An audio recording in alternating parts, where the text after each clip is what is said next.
Welcome to today's presentation on harassment prevention in the workplace. As a company, it's our responsibility to create and maintain a professional and respectful work environment. Harassment has no place here. It's crucial that we educate all employees and management to prevent harassment from occurring. Remember, preventing harassment isn't just a matter of company policy, it's also the law. Let's look at our objectives for today's training. By the end of this session, you should understand what constitutes harassment, know how to properly deal with harassment situations, recognize that harassment can be unlawful, understand that harassment will not be tolerated in our company, and learn how complaints are handled within our organization. Harassment is any behavior that discriminates against an individual or group, and it's behavior that is both unwelcome and offensive.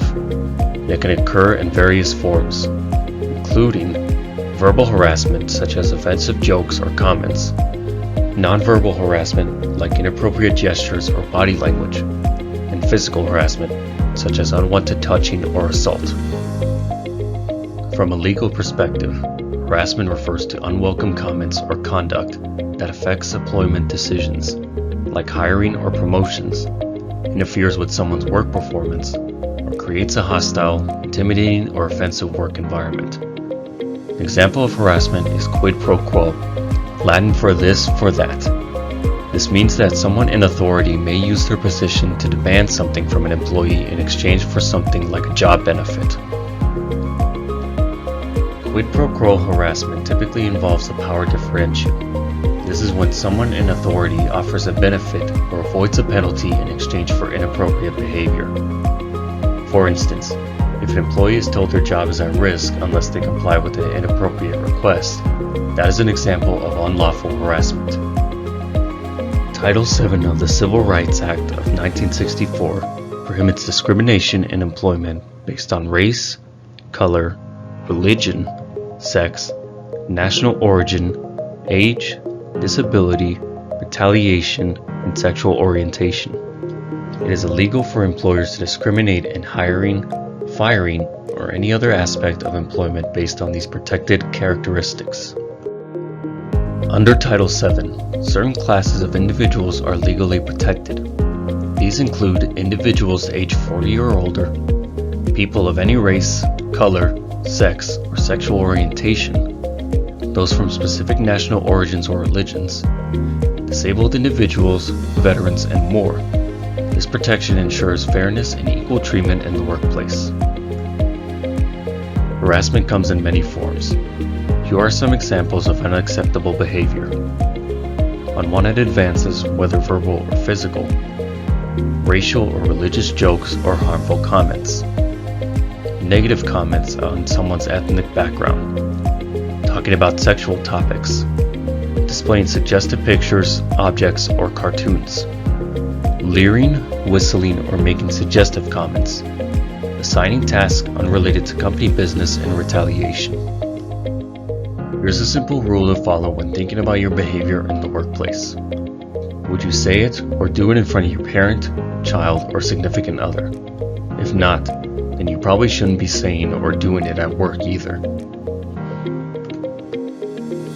Title VII requires employers and management to take steps to stop and prevent harassment from occurring. If an investigation reveals that harassment has taken place, the employer must take disciplinary action.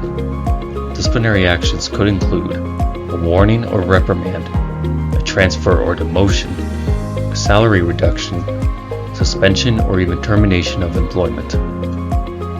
If you or someone else is being harassed, it's important to take action. Tell the person to stop. If the harassment continues, report it to your supervisor. If the issue persists, escalate it to human resources. Remember, do not stay silent. Speak up and take action. As an employee, you play an important role in preventing harassment. Here's what you should do. Speak up immediately and tell the person to stop if their behavior is bothering you. If it doesn't stop, report the issue to a supervisor or human resources. Here's what you shouldn't do. Don't assume this issue will resolve on its own. Don't deal with severe harassment alone. Never tolerate or participate in inappropriate behavior yourself.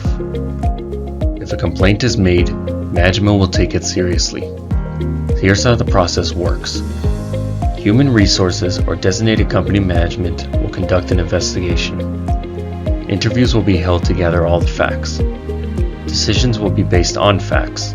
If the harassment is confirmed, management must take corrective action to stop it.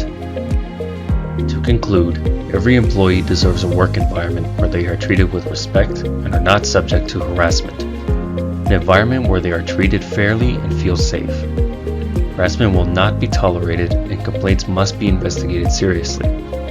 If harassment is identified, action will be taken to stop it.